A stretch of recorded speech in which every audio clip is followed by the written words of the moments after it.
Yo, what's the word, man? It's your boy KK47 in the building. Yes, sir, man. Today, I got another one. Today, I got something for the smart people. Today's one for the smart people. My man, BillyCarson, you know he's a genius, right? That's a black genius. And I also found a clip of your man saying no Diddy. Yo, y'all need to go check that out, man. Matter of fact, the link right here. And the link is right there. Check that out. BillyCarson saying no Diddy right there. But listen, man, before I get this episode started, I want to give a shout out to my sponsors, Spread Love Clothing. As you can see, beautiful hoodie. Thank you, Spread Love Clothing. Make sure y'all go tap in with them. If you want more information on Spread Love, hit up Gat Murder on Instagram. Gat Murder will give you more information about this. But listen, man, let's get into this clip real quick. BillyCarson, super black genius. Super black genius, man. And let's see what BillyCarson got to say, man. It's your boy KK47, man. Hit like, subscribe, share, all of that good stuff. Yo, BillyCarson, talk to them nice, bro. How we all got to be different races. Yeah. That goes back to... How did that happen? Yeah, that goes back to the Tower of Babel incident in the Bible, which comes out of the Sumerian tablets. Okay, explain what ancient Sumeria is real quick, because we keep referencing it, and I also want to understand. Well, ancient Sumeria is a location right now would be Iraq. Right. All right, and Iraq, which at that time was extended part of what Africa actually is, believe it or not. But it was a multicultural location. Got it. The people there were advanced beyond belief. They had achieved a high level of advanced construction, waterways, irrigation, mathematics. Is this Tigris and Euphrates? Between the Tigris and the Euphrates, where the Garden of Eden is located. Got it. Okay. And this makes sense because I imagine like the Tigris and Euphrates would overflow, and there would be this great fresh water that would spill onto the land, and then they would have tons of fruits and vegetables that would grow quite seamlessly. In a similar way to like the Nile, people spoke of what happened to like the Nile Valley region, where it was just very fruitful, right? Right, very fruitful. Okay, so you have lots of food. When humans have lots of food and an ability potentially to protect themselves, society can grow. So this is the idea. Right. Okay, so Sumeria, this is a culture that is influenced by the Atlanteans, or this is just humans? Heavily influenced by Atlanteans. Okay, so the Atlanteans are ruling it? Or? They built a base there, and Enlil is the one who built the base, Yahweh from the biblical text. He built a base there, and he said, I'm going to create a design for cities that will last for all time on this planet. And is this the first city that is erected? One of the most advanced cities. It's got street grids. It has a town center. You know, it has plumbing. All of that exists at this time. And this is how long ago? This is about roughly 8,000 years ago, according to mainstream. But if you go to the real, understand that these tablets are copied tablets from even more ancient tablets. We could be talking 40, 50, 100, 200,000 years ago. Whoa. Even deeper than that. And some geologists have gone to look at the weather patterns of the destruction of some of these areas and realize that we're talking maybe even almost 2 ice ages ago. So this is really old stuff. And so these people were extremely intelligent, but they were influenced by these Anunnaki Atlantean people who gave them the knowledge and taught them how to build and taught them how to do all of this. And at the Tower of Babel, Yahweh, who is known as Enlil, he helps them to erect this. Well, he builds his own tower first, called the Duron Key, which means bond heaven earth. And then the humans, when he leaves to go somewhere, the humans build a similar structure. When he comes back, I guess it's probably months or years later, he sees that this thing is being built by humans, mimicking what their advanced culture had built. And he says, oh man, whatever their hearts desire, they will achieve it, which that made it into the Bible. And so he destroys the tower, just like it says in the Bible. And then he says, my seed shall not abide in man forever. His years shall be 120. That also made it into the biblical text. So you see where it's getting copied from. Older ancient texts. The Bible was written from 100 AD to 900 AD. This text is thousands of years prior. And so he then decides to confuse the languages and move people around to different regions of the planet. So that we couldn't collaborate. Because if we can't collaborate, we can do all the things that they can do. Exactly. And we can challenge their power. Exactly. This is where the genetic modification came in. That 120 statement is powerful because at Harvard University, they just discovered that the lifespan of a human being maxes out at about 120 years. Yeah. Right? And that's under the most pristine conditions, no poison. That's blah, blah, organ blah. failure and all these other things, not counting cancer, Right. these outside sources. Exactly. But how long can your organs really live for? Yeah. So that's where the genetic, now the scientists said, look, chromosome number 2, something happened to humans. It was taken out and fused together, right? Instead of having 48, we got 46. Why is that? Fused together, 2 telomere caps put on the end, limiting our lifespan. So we know that there was a genetic mutation around the same time, they're saying 200,000 years ago, the same time the tablets are roughly estimated to be written originally about this Tower of Babel incident. So it's like ancient text and modern science is almost collaborating with each other. And you're saying, man, what? Wait a minute. So the geneticist said it's an artificial mutation. We said, well, who did it? They said, we don't know how it's done. They said through natural evolution, it would have taken millions and millions of years to happen. But it was expedited. Expedited. Now, Because the Anunnaki did it. How do we guess? They did. How do we get the races now? Me and you aren't dark because our cousins were working in the sun. Don't believe that. It's foolishness. Okay. You're not light skinned because your uncles and aunts were working on top of a mountain in Russia. Yeah. No. What they discovered was between races, there's a 2% variance in DNA and genes. Yeah.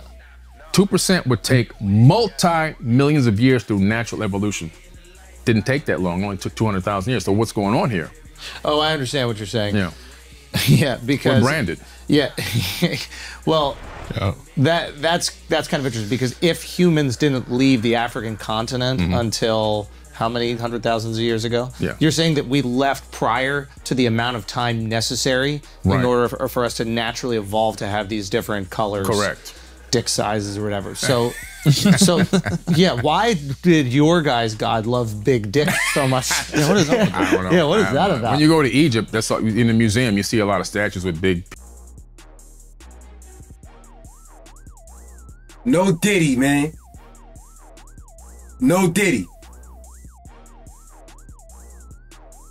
Penises all. What is up? You notice how we didn't look into that, huh? Mr. Carson heard that, he's like, oh, yeah, we don't have to check that one out. We don't check that. No But Diddy. yeah, can you explain that? No Diddy, no Diddy. My God. And then you see statue of David, and he got a little strippy on there.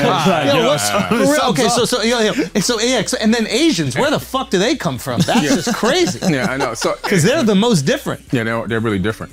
But here's what they are. I can say that because my wife is Asian. Yeah. So tell me, what's the deal? Here's the thing.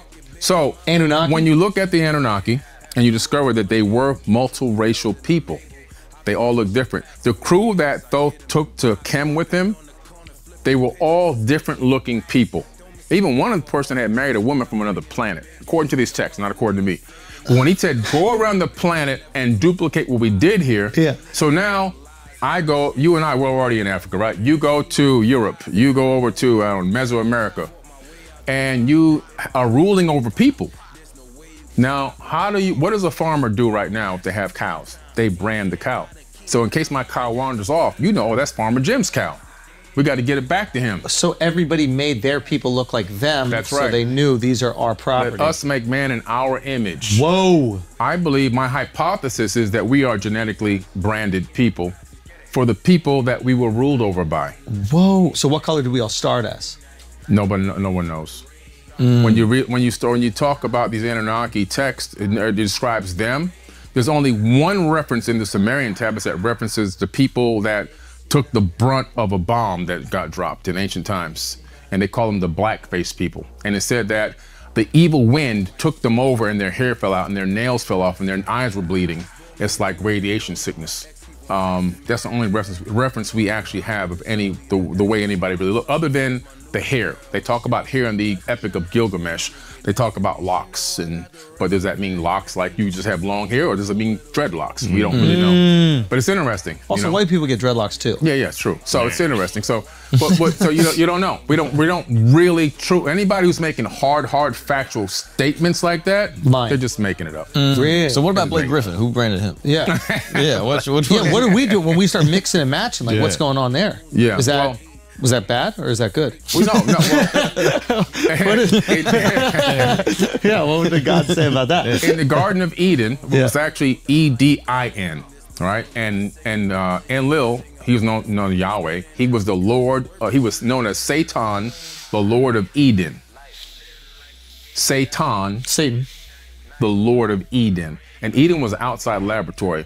And in this laboratory, when you read these texts, even some of the apocryphal texts, like the book of Adam, which was left out of the Bible, you discover that this was a mating ground. So they would start. So what happened first was they began with genetically modified people that were almost like clones. And the information on the cloning technique is at the Temple of Karnak in Africa, in Egypt, where I take people. And also there's more evidence or talk about it at the Temple of Dendera. And there's one more temple that has the birthing center. I think it's the Temple of Isis.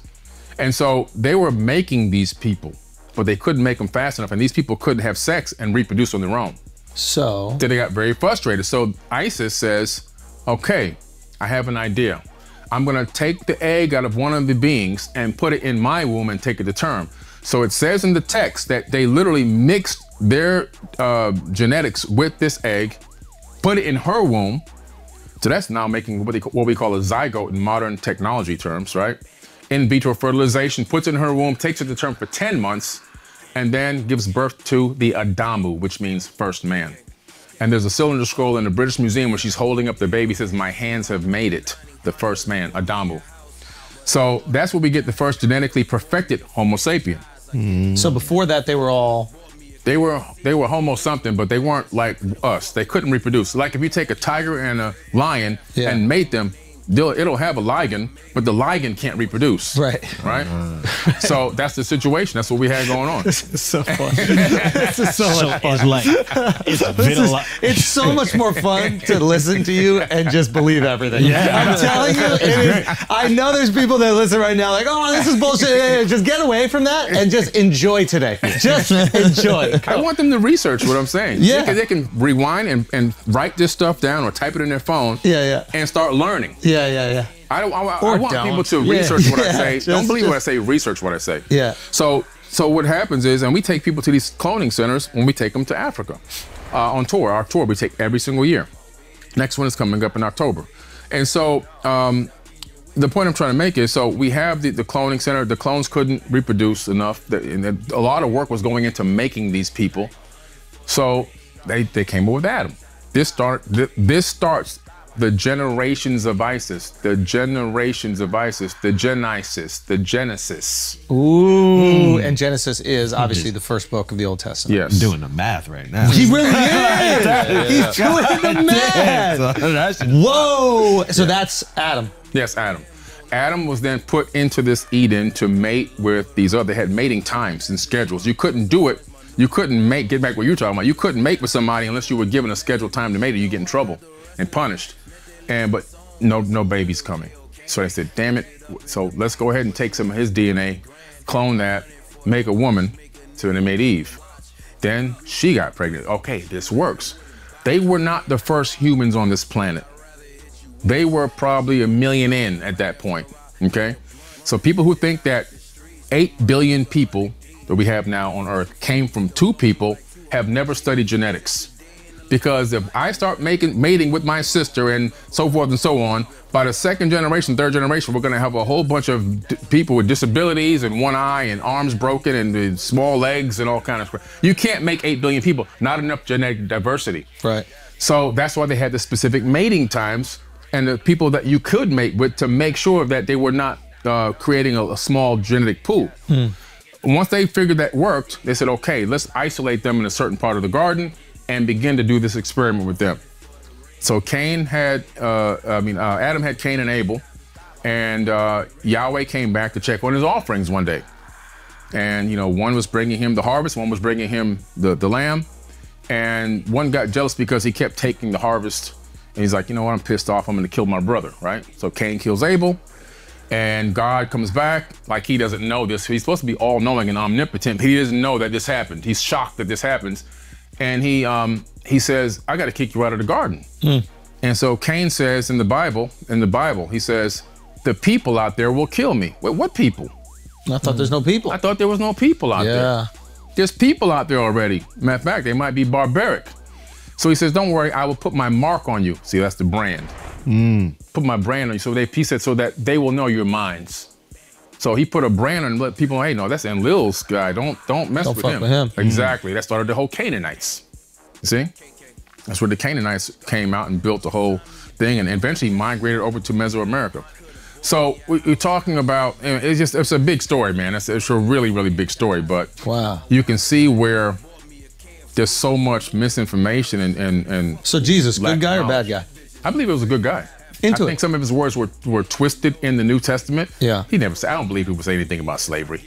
If you really look at the words of Jesus, what he's teaching, it comes from Thoth the Atlantean. So either he is Thoth the Atlantean, or he was taught by Thoth the Atlantean, or he studied in the mystery schools to get that same knowledge. Right. Because I line up the verses in my book, Compendium of the Emerald Tablets. I line up the words side by side so you can see what Jesus is saying was already said thousands of years prior. Right. He's teaching the ancient mysteries and he's trying to get mankind to enlighten himself through consciousness.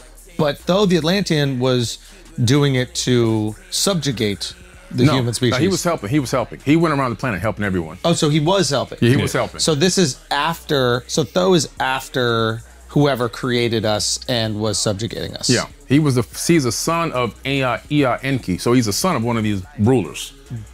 But he broke free from this tradition of enslaving humanity? He just wanted to help. He would go and he would teach, him and his father would go and teach humans. His father would send him on secret missions to like raise vibration, raise energy. Why did they want to help out? What was that about? Well, Enki liked human women. Oh, really? So did Thoth. So it was that, it's that Thoth simple. married Maat. Really? And he built the Pyramid of the Moon at Teotihuacan as a dedication to her. Wow. Yeah. Wow. And what happened to all these people? What happened to all the Anunnaki and Thoth and all them? They had 2 wars. The first Pyramid War almost eradicated them, but they started over again. The second Pyramid War, bad. That one almost decimated the planet. You see how when you look at Earth, like from Google Earth, you see a lot of those big deserts going across. People say, oh, that's just natural geological formations over time. This has become an arid desert. No, that's war. If you go to Egypt and stick your hand deep in the sands, eventually you're going to come up with balls of glass. How can you get glass and sand? 3,000 plus degree temperatures. You go to Mohenjo-Daro in the Indus Valley. What are you going to see there? Dead bodies still in the streets from thousands of years ago, still holding hands, never been scavenged. The buildings that they lived in turned to glass. How can that be? We're talking about 3,000 plus degree temperature weapons fire. We're talking about this war that happened in the ancient past. Amun-Ra wanted to continue he started the first war to take over the earth early because he didn't want to wait for his processional period to rule. And then this is the guy who says, you must say amen after everything. Say amen. Everything you give thanks for, you're saying amen to him. So when you say amen, you're thanking him, by the way. A brutal killing guy. But anyway, so he says, it's a fact. So he started one war to take over early, which he won. Yeah. He then started a second war to stay in power. And in that second war, he escaped. He was almost killed. But he left his kingship and the finances of the kingdom to the Ra-Kam. And R-A-K-A-M. But that translates into modern words. Kam translates into childs. So now you translate Ra-Childs, Ra-Child. Oh! Shit. Yeah. Got him! Yeah. I think he was going to rock him. Right. Hold on. Rothschild. So the Rakim ends up being the Rothschild banking dynasty. Yeah, $700 trillion dynasty. Wow. Still running the planet till this day. Are they really? Oh yeah, they run all the banks, all the central banking systems. Oh, globally. This is awesome. Let's go. Let's go. It's like my YouTube wormhole live. Okay. So Rakim ends up being the Rothschild banking dynasty. Yeah. But didn't the Rothschild banking dynasty start in like Austria or something in modern times? Like, how do we jump? When you have these kind of people that you put in positions of power and they continue to fund and help each other, they always find a way to get back to where they want to be because there's only one recipe. And once you understand and know the recipe, you can start from zero and get it all back. And what is the recipe? Well, it's a recipe to building any kind of level of success. I had a business that I built into a very big business and I lost everything a long time ago. I was homeless. I was sleeping in my car, okay? on the beach in North Miami or Aventura. And somebody lent me $30. I put $10 in my gas tank, and the other 20 bucks I converted to quarters. This is in the 90s. I got the yellow pages out and I started cold calling businesses I was a marketing company, getting new accounts. I got me some new accounts. I built my business back up. I got off the street, got a new car, got a new house, became a multimillionaire again. So the recipe, understanding what it takes to be successful, once it's ingrained in you, it never changes. I don't care what business it is. They could be selling cow chips from Wisconsin, you'll be a billionaire. And so they understood that it was in their DNA. Can you tell us what that is? We want to learn about it. I teach classes on this. Give us a little tidbit. You know, give us a little. Well, one thing you have to know, obviously, if you have to be passionate about what you're doing. Yeah. See, they're passionate about putting their boot on people's necks and ruling. Oh, really? They're passionate. I remember one of the Rothschilds. I can't remember which one it was. I don't know if it was Evelyn or the other one. He says, "We have the right to rule over people." Exact statement. Yeah. They believe that they have the right to rule over us and to oversee us. They believe that's their genetic lineage. So if you're passionate about something, you're going to do it to its highest level, and it's never going to feel like you worked a day in your life. So the trick to becoming successful is to find your passion and then lean in. And then find a need for that passion in the world. Once you find a need for the passion in the world, then you supply that passion to the person or company that needs it. Now that energy exchange puts money in your bank account. So you never chase the money. I never focus on how much money I can make. I was focused on following my passion and providing that passion to the world. Money is just a side effect of the energy exchange. That's the recipe. And then these central banks that the Rothschilds have created. Yeah. Is there any benefit to them? Like, is it nice to have a central bank? Like, if you were to make the argument for them, what would you say? Well, listen, anyone who can make trillions of dollars off of money that doesn't exist, pretty good. Good damn deal. Yeah. I just punch a couple of zeros and ones into a computer, and then all of a sudden it turns into trillions of dollars of money that backed by absolute nothing but consciousness attribution. If we had $1 billion in this room right now, and it was -30, and we had to sleep here overnight, knowing that we're going to get pulmonary edema from breathing in cold air, we'd burn it. Because now the value of the money is only heat to keep us alive for one more day. Money is just what we consciously attribute to it. So how have they convinced us that we should consciously attribute value to this money? Goes back to the Sumerian tablets. You go back, you discover where the whole thing was implemented, where these Anunnaki gods put this monetary system in place thousands of years ago. Yeah. And they said, okay, if you, we're going to have to really monetize this system that we're creating. So you have lambs, you have apple orchards. You bring 2 satchels of apples, that's a value of 1 lamb. Right. If when you get to him, he doesn't have a lamb, he's going to give you an IOU. And we have millions of IOUs in cuneiform. Yeah. We discovered them. So I go to him, the first time I get my lamb, I go home. The second time I come back, it's now offering time. He only has enough to give me a half a lamb. I got to give him 2 satchels of apples. I get a half a lamb and an IOU for another half. I come back a month later, man, there's a shortage on lambs now.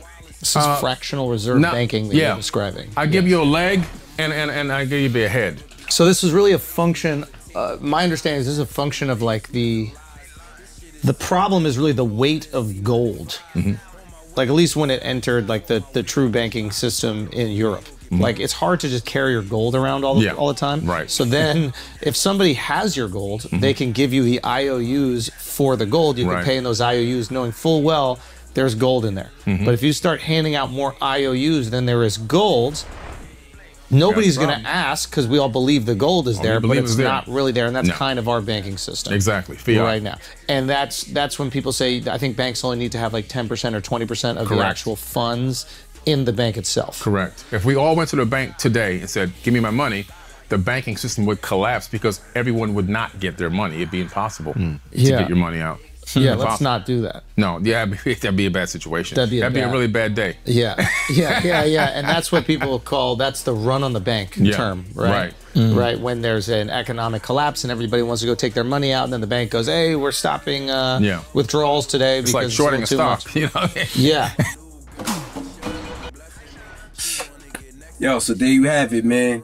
Y'all let me know what y'all think about that in the comments below, man. That guy BillyCarson is a super genius, man. And he looks just like me. He looks just like you, too. You know what I'm saying? You see what he said? That we was all created from the Anunnakis. They created us to look like them. each one had rulers, and we all had different rulers over us. So, I mean, I don't know. I'm about to go look into it. I'm about to start diving deeper. Pause, no diddy. I'm about to start looking into this stuff because, man, I be sometimes just wondering, like, what's life about? Like, what's my purpose here? I know I'm talented with videos and music and all of that good stuff, but, you know, like, what's my real purpose? What am I here for? Why was I put here? You know what I'm saying? I know it ain't just to go to war and, you know, drink and smoke and stuff like that. It gotta be something. I don't know. I don't know. Why are we dying? Why do we live? Like, what is the point? Are we in a video game? Are the Anunnakis playing a game with us? You let me know. Leave it in the comments, man. It's your boy KK47 in the building. Before I go, right? Before I go, I want to show y'all. Actually, that's right. That's right. Because I was gonna try to show y'all something, but I don't know if I could. Matter of fact, yeah, I could. Before I go, right? I want y'all to hit that subscribe button. You see my car right there? Hit that subscribe button for that car right there. You know what I'm saying? Hit that bell notification right there. You know? Or else disaster's gonna strike. Yo, man, it's your boy KK47 TV, and I'm out of here. Peace!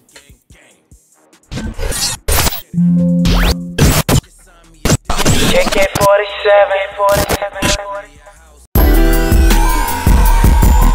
Yeah.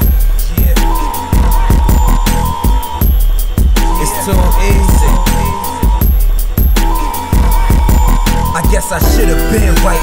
Instead, I was in the trap pumping, trying to make something out of nothing. Try to take what's mine on the block. You must be bugging. I'll be forced to let the dumper blow a hole inside your pumpkin. Bitch, the streets is all I know. Fuck a Hasa Diddy hoe. Give KO a gangster bitch. One who's trapping with the blow. In the summer, make it snow. Hurricane in the club. On my waist is a snub. All these